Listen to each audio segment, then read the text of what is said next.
Hi guys, this time when I did my hair, I actually remembered to record it, so I'm going to walk you through what I did and explain why I did what I did. So I started with the mint part first. It'd probably be easier if I started with the top color and then went to the bottom. Don't ask me why I did this way, it's just what I did. So in order to get that green mint color that I want, you have to mix blue dye, or you have to use blue dye, especially if your hair has any kind of brassy tones to it, even the slightest brassy tone to it, you want to use blue dye. That blue dye is going to cancel out the yellow tones, and the yellow tone is going to turn the blue tone from the dye into a green color. It's probably better if you use a blue dye that has a green base if you have less brassy tones in your hair. Like my hair is a white blonde, in this lighting it's going to look more yellow than it is because bad lighting, sorry about that, but in person and in the sunlight and everything it is a white blonde, and it was still too brassy, and you'll see because my hair will be green at the end of it rather than the blue color that I'm mixing. So what I'm doing is taking a turquoise dye by Manic and mixing that with white conditioner, and you're probably going to need a lot more than this if you have longer hair than I do. This was too little for my hair already, so I had to mix more a couple times actually.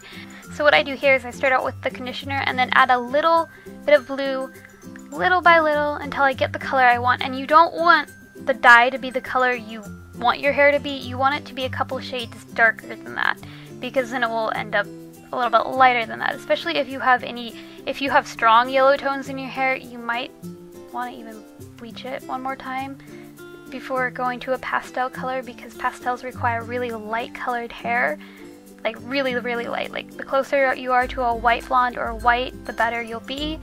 So because I realized that I have some yellow tones still left in my hair, I mixed it just even a couple more shades darker than a couple more shades darker, if that makes any sense. I made it a lot more darker than it needed to be, and it ended up the pastel color that I wanted, because that yellow's gonna require a bit more work, if you get what I mean. So here was just a test strand that I used before applying the dye, just to make sure it was going to turn out the color I wanted, and it did. So I'm going to go ahead and apply it to the rest of my hair, and since I'm doing an ombre look, you don't want any lines, so I'm making kind of like a zigzag pattern, and I'm applying it with my hands. I would recommend gloves because this will stain your hands, but for me it's easier just to do it with my hands. I find it just a bit more annoying to do with gloves.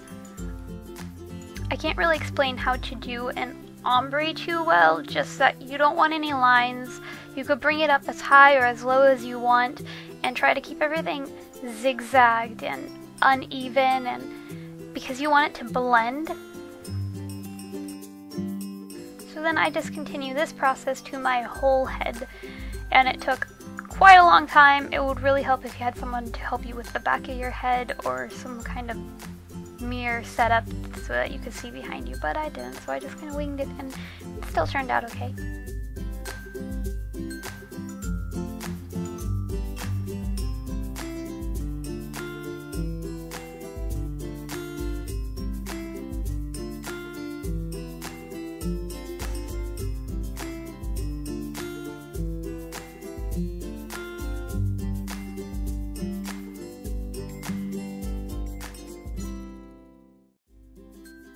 Once I finished the mint color, I went ahead and mixed the lavender color that I wanted for the top of my hair. For this, I mixed it a lot darker than it needed to be, because this is so hard for your hair to take. It was really difficult, especially if it's yellow, because it's just going to try to cancel out the yellow tones, meaning that it's going to turn your hair like a white blonde, because this is how you make a toner for a white blonde, or something that can work similar to a toner. It's how I tone my blonde hair, at least. But anyways, so if you don't make it dark enough, it's not going to have any purple tones to it, because it's just going to turn it white or silver. So I made it extra darker, and it turned into a lavender color with still some hints of silver in it.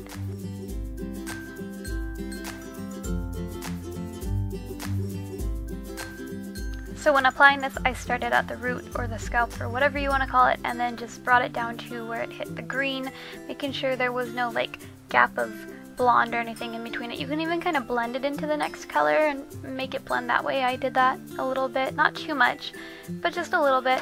And for this I also packed on the color or the conditioning dye just because I knew this would take a lot more to stick, if that makes any sense, because towards my roots and everything was a lot more brassy than the ends of my hair, so it was wanting to turn silver. I even went back and touched it up a couple times as I was letting it set because I could see that it wasn't wanting to take the purple, and it took the purple once I added a little bit more on over time.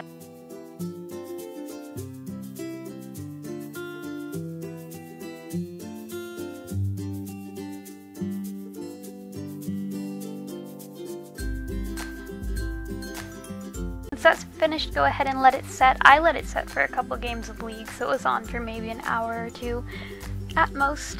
See, this is why you wear gloves.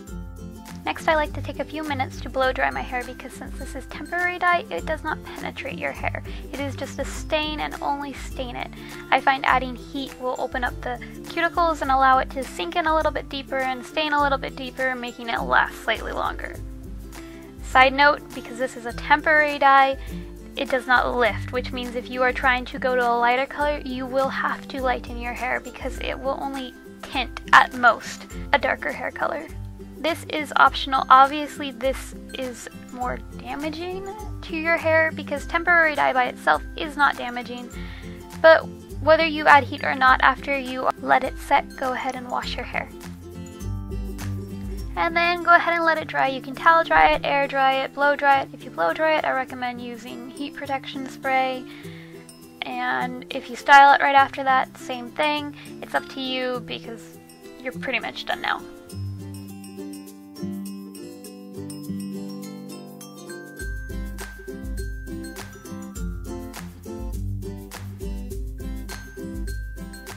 And this is the finished look. I really am happy with how this turned out. There are some little patches where it's like this awkward silver color, but that's actually okay because it adds some definition, or depth, not definition, to the lavender part. And then I'm really happy with the bottom color. So thanks for watching, guys. I hope you have a lovely day and enjoyed this video and possibly find it helpful.